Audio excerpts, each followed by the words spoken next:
Welcome to the Mental Militia, uniting minds and freeing souls from the bonds of mental slavery and ruling class manipulation.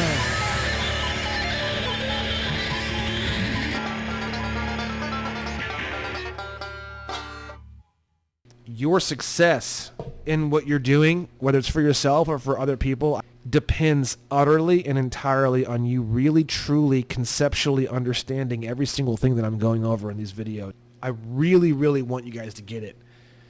And if you're jumping around and watching random videos, oh my God, that's death. That is death. This entire course is designed to be watched from the beginning to the end. Video number 9. I just couldn't walk away. I had to do another one. I'm just so on a roll with these. I'm having such a good time. Really enjoying teaching you guys this stuff. Really hope you guys are just absolutely blown away by all this, because man, this is all I think about, man, all day long, every single day for so long. I mean, probably since September of 2021. I mean, I'd say literally all day, every day. I mean, it's the only thing I think I've ever found in my entire life that has consumed my mind as much as sex has as a man. So section 9 here on my theory page, we've already gone over a bunch of this stuff. W4, W9 forms have zero repercussions for entirely avoiding them. Once you've got them filled out and signed, you are now obligated and contracted unless you file a revocation of election. So let's go ahead and get into that revocation of election a little bit. This is a revocation of election. This is one particular section. So there's an affidavit that I had sent in. Basically, the affidavit said, I live on the land of California. I'm not, a U.S. citizen. I didn't know what I was signing back in the day. And it says that basically all the way back to when I was 18 years old, all the shit I've ever signed and everything I've ever paid you guys is bullshit, and I want to get it taken back, and all the previous documentation and all the previous contracts are all null and void because I signed them under without understanding them. And so I sent the commissioner a letter that said, blah, blah, blah, all the same shit. And then I sent him, I'm terminating my IRS presumed consent to be defined as a surety guarantor or fiduciary agent or government fiction or government employee. I'm no longer electing or volunteering to be treated as though I'm a taxpayer or a U.S. citizen or a fiduciary agent. So basically what I did was a really, really complicated way of doing what's called a Form 56, which we're going to get into that too. So IRS Form 56. I didn't do an IRS Form 56. I did affidavit, like a full-blown, like monster affidavit. Because again, these are just forms. Forms just mean a way of doing something. An affidavit and really clarifying everything in writing is sort of like the manual, hardcore version of what forms would do. A form is basically a template. A form is not something that's like set in stone, except something like a passport form. And the IRS, everybody thinks they're this big, bad, monster death organization. They're actually super, super chill. And they're actually super, super kind of like whatever. Like they give you these forms and they're like, whatever, dude. Like just sign it under penalty of perjury, I guess. So you can always send in one of these bad boys with send in a W8BEN, send in a Form 56. And then if you want to, you can always do like more advanced shit and affidavits and more later on, okay? This one, name of person for whom you are acting. This is actually how I would do this. Person for whom you are acting is actually the trust name. So it'd be all capital letters. And then it would be the address. And then you would say yourself in a human name. And then care of your information, right? And then I would do other, and then I would put agent for the trust, known as Brandon Joe Williams. And then types of taxes, check all that apply. I would do all of them, I guess, as a fiduciary. What tax forms are you taking over or whatever? There's probably videos online on how to do this Form 56 better. you would leave that alone, that box there. Revocation or termination of notice. Check this box if you are revoking or terminating all prior notices concerning fiduciary relationships on file with the Internal Revenue Service for the same tax matters and years or periods covered by this notice concerning fiduciary relationship. Yeah, you are. You're terminating all prior notices concerning fiduciary relationships on file. Reason for termination of fiduciary relationship. Check applicable box. You would do other, and you would do revocation of election to be treated as a resident alien as per 26 CFR section 1.871-1. Copy that bitch, paste it in there. Section B, partial revocation. No, you want just section A as total revocation or termination. Court and administrating proceedings. Name of court. No, I just do NA.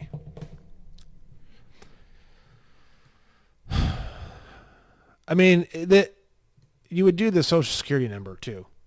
Do I still have you guys here? Good. I don't want to type numbers in my numpad because I'll fuck up my thing. So 123-12-1234. That's the social security number of the trust name, which is yours, but it's the trust actually. So my all caps trust name, 123 Purple Monkey Lane, Glendale, California. You could do the brackets on this if you want. I don't think it's gonna make a difference. They say they want the zip code, so I'll put it in there, I guess. Then the fiduciary. Now, what does fiduciary mean? Fiduciary means trustee. So you're the trustee of your trust. That's basically how you're writing this identification. Me as the human being, as I'm administering what's going on with my trust as a fiduciary. And I'm actually going to have to show you something else. Here's a quote from In re Bolins, which is the Supreme Court of Wisconsin. Every taxpayer is assessed to KV Trust. Every taxpayer is assessed to K Trust. So what that means is you don't actually owe taxes. The trust owes taxes because the trust is located in Puerto Rico, and so the trust is technically a U.S. citizen because it lives in one of the territories and blah, blah, blah, blah, blah. So what you're doing with a Form 56 is you're saying me as a fiduciary, as the trustee of my trust, my assessed K trust, I am eliminating the relationship. I'm acting as though I'm the agent. So actually here under fiduciary name, this is actually perfect. You would actually do human name, comma, and then you would do agent. Boom. Right there. That's how you do it. So all caps, address. You could do the CO here. It doesn't really matter. You could do the CO here just to be safe, I guess. CO, Purple Monkey Lane. And then you do the brackets around the zip code. And then you fully spell out the state. And then you do my name in all lowercase with the hyphen and the colon and then comma agent. And then it would be the same address. You could type your telephone number in if you want. It doesn't really matter. It says optional. Section A, authority, is other. Agent for the trust known as Brandon Joe Williams. Nature of liability and tax notices, everything. And check everything. Federal tax form number. It's asking you, like, are you the fiduciary? Are you the man to make the decision for all of these federal tax forms? So I guess I would check these. I'm pretty sure. Just say everything, and then that one you're going to leave unchecked, and then this one you're going to do the total revocation or termination. Perfect. And then you're going to do NA on court or administrative proceedings. And then, title if applicable. You're going to sign this as the fiduciary, so keep that in mind. So you're signing it as the agent. So you're going to do it just like I taught you before when you sign this one.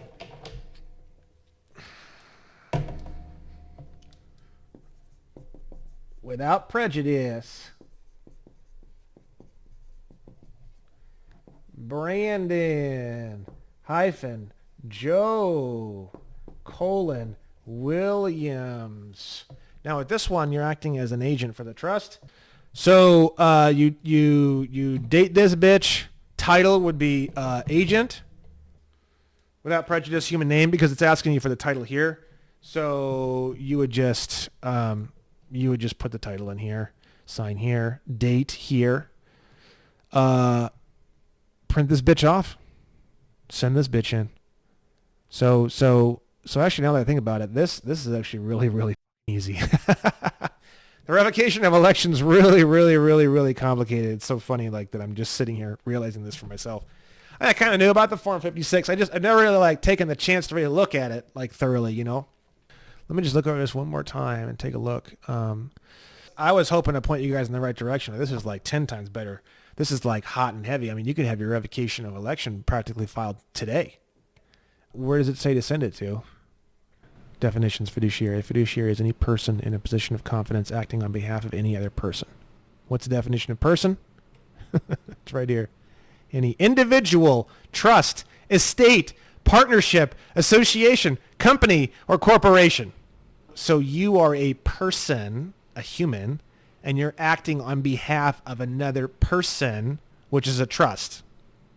That's the way we just filled out the form. Fiduciary's name is your human name, and name of person for whom you are acting. Person meaning trust. It's your name in all capital letters. So I hope you're starting to get this. I know it's confusing, but I really hope you're starting to get it. I sure am happy that I was able to help you find this, because this is easy. Just fill that bitch out the way I just wrote it, man. Whoo, boy.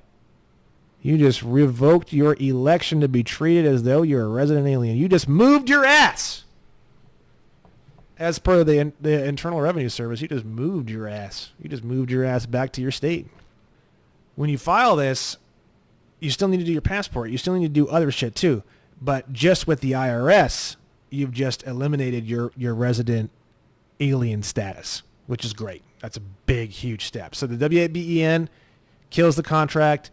The Form 56 kills the contract. And then later on, if you want to do something even more, or if they need something more, or if they start asking questions, which I really don't think they will, unless you're being a dick.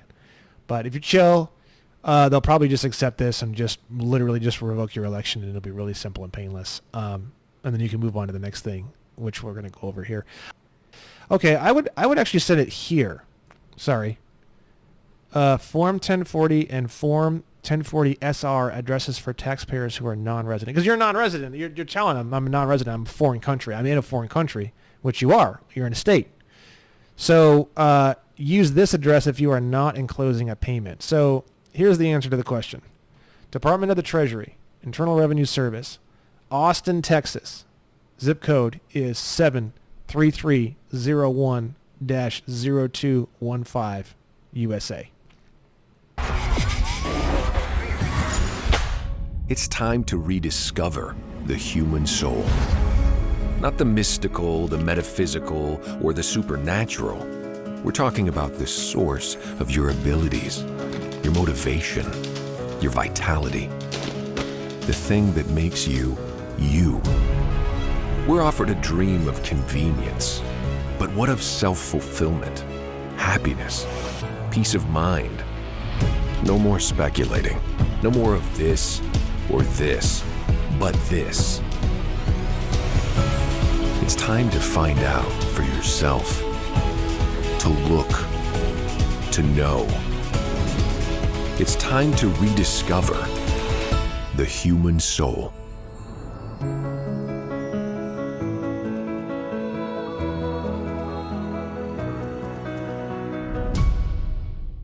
Before I was saying like, oh, $1,200 or $2,500 to do all this. I mean, if you just want to do this shit on the cheap, on the cheapsies, do a W-8BEN and do a Form 56. I would say 99% chance you just did a revocation of election and you just handled your employer. And if you can't use a W-8BEN, use the W-4T. But When you're doing a WABEN or a W4T, you want to get that Form 56 sent fast. You should send it right away. Like, I would have the Form 56, and I would send that thing in the mail, probably certified mail, return receipt requested. And as soon as you send that thing, and you've got the tracking code and the receipt, and it's gone, and it's out the door, turn right around, and boom, submit your WABEN. And don't say a word. And if they come back to you and they're like, this is super weird, and they're freaked out, no problem. Take it back. Give them the W4T form. That's what I would do. That's like cost you no money, requires zero communication skills. You don't have to write anything. You don't have to do anything. You don't have to pay anything. You don't have to worry about anybody freaking out on you. You don't have to explain anything. You ain't got to do shit. You can't stop paying your taxes without doing all this. But you can do all this like today. You can literally sit down right now and do this and then like, boom, like have it out the door. I would probably type it because they give you the forms in the PDF form. Don't try to write it all out with your hand. I mean, you can, obviously, if you want to, but it's probably easier to read if you type it, sign it the way I told you, send that thing, certified mail, return receipt requested so that you get the tracking number. So what that means is you just revoked your election to be treated as though you're a resident alien. Yeah, you can just simply tell your employers that they have no obligation to withhold for you. Your taxes is simply between you and your government. Withholding for the government is tacit consent that you are a government employee / business, by the way. Yeah. The W4T form is the same thing. You don't even need to say anything. The W4T form says that the taxes are between me and my government. You have nothing to do with it. So stop having anything to do with it because you don't have anything to do with it. That's the W4T form is. You saw it. You don't need a social security number or anything. If the person has a passport and it's not expired, that's all you need for employment. So once you get your passport, you're solid, right? We've already gone over the definition of an affidavit. There's a lot of power in an affidavit.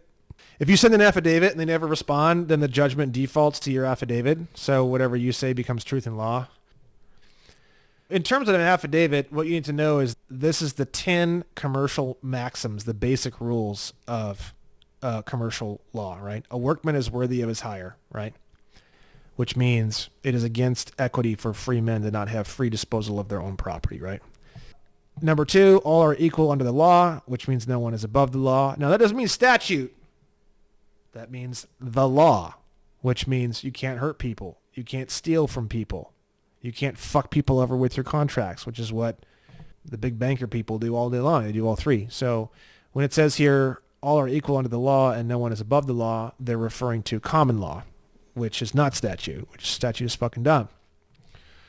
Point number 3, in commerce, truth is sovereign, which means the king. To lie is to go against the mind. Truth is the big boy when it comes to affidavits and law, real law, not statute, right? And then here's why I wanted to get into this, because a lot of these points are about affidavits. And again, affidavit is just something that is a notarized piece of paper that has shit on it that you're writing, whether it's orders, whether it's changing a contract, whether it's your own status as a human person, whatever it is. Here we go. Point number 4, truth is expressed by means of an affidavit. Number 5, an unrebutted affidavit, meaning they don't respond to it in some way, meaning they don't respond to it actually talking about the points or rebutting or going over each individual one of the points of the affidavit. They can't just like say, oh, fuck you. Like they have to actually respond to the affidavit points. An unrebutted affidavit stands as truth in commerce, right? So the legal maxim on that, he who does not deny admits. So it's the same thing in reverse. If they send you an affidavit and you don't respond, then you're admitting that it's true. So it could be anything, right? An unrebutted affidavit becomes the judgment in commerce, right? Again, same thing. A matter has to be expressed to be resolved is number 7. He who fails to assert his rights has none. That's the legal maxim on that. So failing to express no, failing to express I'd like to change that agreement, failing to express the fact that you have rights means you don't have any of those things. So a matter must be expressed to be resolved. Point number 8, he who leaves the field of battle first loses by default.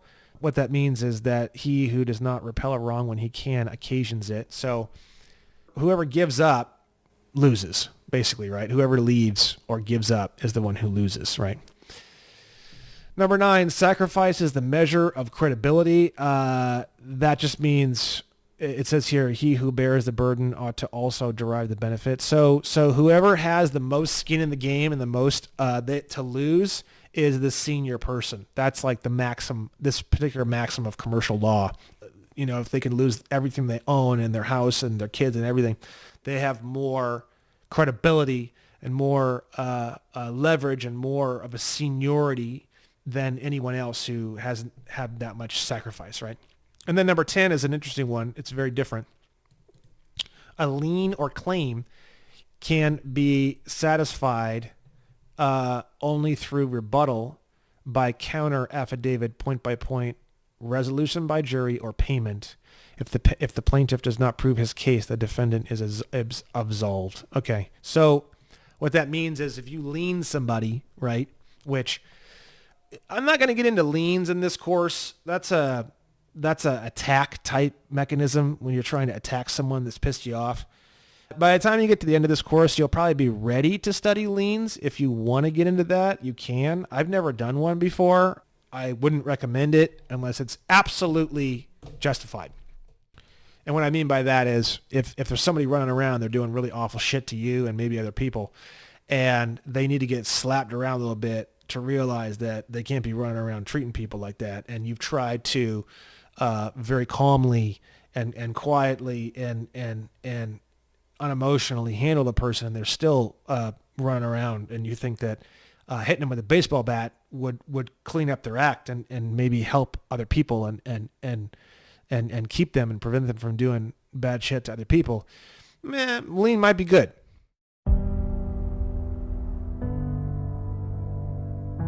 In the wake of the unimaginable, in the shadow of uncertainty, in the face of fear,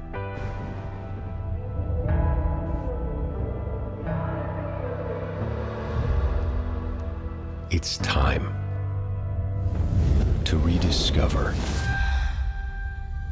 We can live, we can love, we can hope, we can rise, we can be more, be more. Your hope. We can dream, we can fly, we can change, we can ride, we can be more, be more. Your purpose. We can live, we can love, we can hope, we can rise, we can be more. Your passion.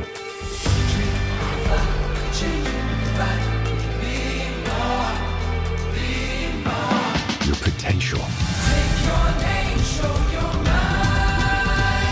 Raise your head, raise it high. Don't look back, reach inside. There is more to this life. You. Hope, rise, be more, dream, fly, change, ride,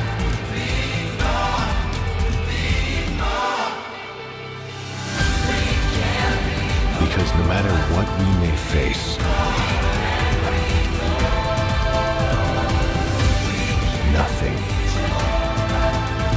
is stronger than the human spirit.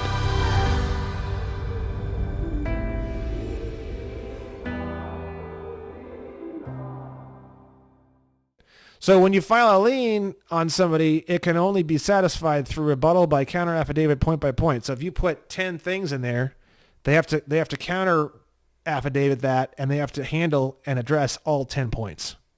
Or they can get a resolution by a jury, or they have to pay the lien. So if it's a $200,000 lien, they have to actually pay the full amount of the lien in order to satisfy the lien. Those are the 3 ways that it can be satisfied. Counter affidavit, point by point. I just flicked you off. Resolution by jury, or payment of the lien. Okay? Parts of an official affidavit. I didn't know this. I didn't know this. I've been writing them. Interesting. Written in the present tense, written in a clean, clear, minimalist style. I do that. Sign in red ink. I do a red thumbprint. I have a thumbprint thing over here, and I do a red thumbprint on my shit. Interesting. So that's the point, the last point here on here that I was talking about an affidavit, right? So I was talking to you a little bit about the power of an affidavit. A lien can only be satisfied through rebuttal by counter affidavit point by point. So if you're going to lien them or you're going to lien them for attacking you, if someone's sending you shit and they're trying to attack you, you can counterattack with a lien. If you do counterattack with a lien, then the lien would have an affidavit attached to it. They would have to counter the affidavit point by point in order to combat that lien. Otherwise, they're going to get slammed. Anyways, I'm not going to get into liens too much. I don't really have any point on my theory page about liens. You can write a lien, you can send it to somebody, and then as per point number 5, an unrebutted affidavit stands as truth in commerce. If you lien somebody and send them an affidavit and you lien them and they don't respond to it, then the lien becomes truth in law in like 30 or 45 days, and you can actually turn the lien into what's called a lien security, that you can actually get loans and stuff. It becomes sort of like an accounts receivable kind of thing. It becomes a security. It becomes like a stock almost, or like a bond, and you can like sell it, and you can like, it's crazy. You can contract with the U.S. Treasury to go and collect the lien, and then they will actually send the IRS after the person, and it's crazy. Anyways, if you want to learn more about liens, go to Chris Hauser's videos. I mean, really, Chris Hauser's the bomb anyways. This guy right here. A lot of the information that I put together and a lot of the information that I'm writing about and putting in this course comes from his stuff and my understanding of his stuff. And he's such an awesome dude, such an awesome freedom fighter. All right. I am toasted. That's for sure it for today for me. So I'll see you guys on the next video. It's like midnight. What is it? 12:14. The next one is point number 10. So this is point number 9. This is video number 9, point number 9. Epic video. Wow, this is a lot of good information here. Not too hard to follow and understand, but this one here is really gonna change some lives. So love you guys. I'll see you at the next video number 10, and sayonara.